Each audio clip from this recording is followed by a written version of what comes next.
మాది బోనకల్ మండలం సార్, ఆలపాడు. ఇక్కడ నుంచి కాయలు ఖమ్మం రావాలంటే సార్ చాలా ఖరీదు కిరాయి అడుగుతారు. మా గౌన్లో ఏడున్నా కూడా కేసీఆర్ సార్కి ఒకటే దండం పెడుతున్నాం చేతులు ఎత్తి. మాకు తాడి చెట్టు నుంచి కింద పడ్డా ఏదైనా ఉన్నా కూడా తాడి చెట్లు వనవలు లేవు సార్, మొత్తం అందరూ నరుగుతుండ్రు. రైతు రియల్ ఎస్టేట్ బేరం పెరిగిన తర్వాత చాలా ఇబ్బంది జరుగుతుంది. మాకేదన్నా మా మీద ముఖ్యమంత్రి గారు ఏదైనా దయ ఉంటే మా మీద ఆలోచించి మేము కళ్ళు గీసే కాడ నుంచి ముంజికాయలు నరికే కాడ నుంచి ఒక 20 రోజులు వస్తాయి సార్ ఈ ముంజికాయలు ఈ కాలంలో, తర్వాత రావు సార్.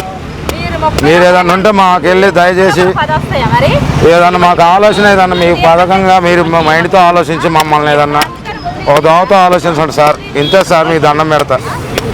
ప్రభుత్వానికి ముఖ్యమంత్రి గారికి నమస్తే సార్.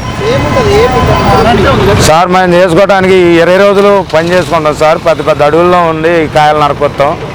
ఆటో కిరాయి ఇచ్చి మా బాధ మేము పడుతుంటాం. మాకు మిగతా సీజన్లో మాకు పని చేసుకోవడానికి కూడా ఏం లేదు సార్.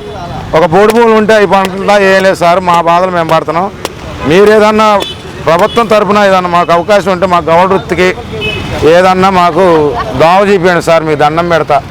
ప్రభుత్వానికి కానీ ఇటు అధికారులకు కానీ ఎవరికైనా సార్ ఇదే సార్ నా నిమ్మతి. మేము 101 దండాలు సార్ ప్రభుత్వానికి. పిల్లగాళ్ళు మేము మోహించలేము సార్, అన్ని రేట్లు పెరిగినాయి సార్. అడిగితే ఏమడుగుతున్నారు సార్, 40 రూపాయలు 30 రూపాయలకి అడుగుతున్నారు సార్.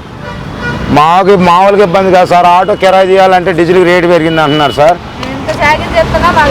మా పిల్లగాళ్ళని 20 రోజుల్లో మేము ఎట బతికించుకోవాలి సార్. మాకు ఏదన్నా ఉంటే గవర్నమెంట్ వృత్తికి ఏదన్నా సాయం చేయండి సార్. అంతకంటే నా వల్ల కాదు సార్ అది.